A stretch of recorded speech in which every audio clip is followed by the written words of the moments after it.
Welcome to Business Live. I'm Mark Croskery. In BL tonight, we're going to kick it off talking about Jamaica's probably largest ice cream company.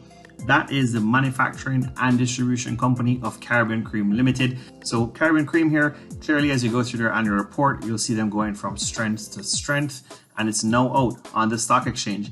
Next up tonight, we got iCreate Limited, one of the creative companies doing a lot of things, has been making a lot of recent announcements, new strategies, not just cost-cutting strategies, but new strategies, revenue segments that the business is doing. Kudos to them there. I'm Mr. Tyrone Wilson at iCreate. Now, this is a notification, an advisory.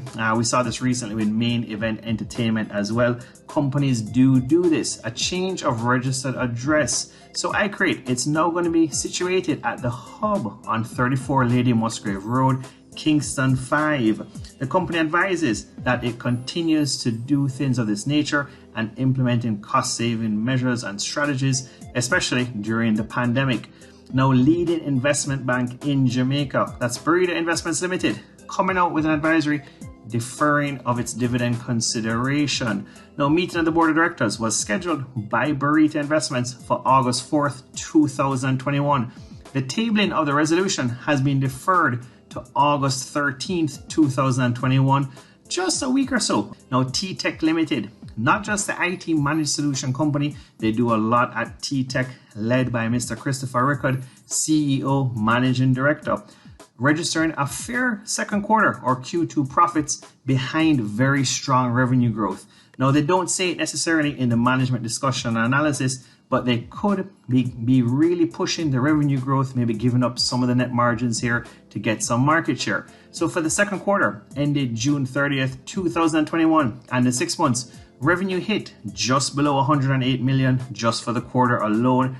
Big revenue numbers here from tTech versus 82.7 million year over year.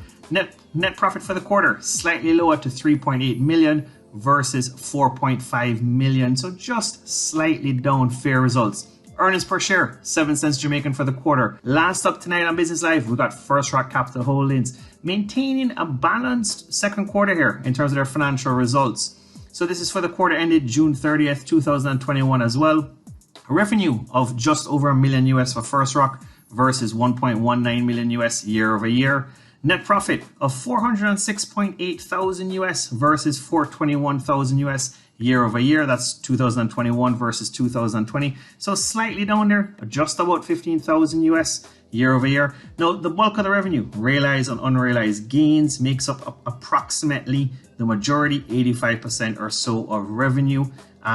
They just came out with a deal that they announced. We covered on Business Live, $700 million Jamaican corporate bond. That's going to build their cash holdings on their balance sheet. Shareholders' equity still very strong, $30 million US or so.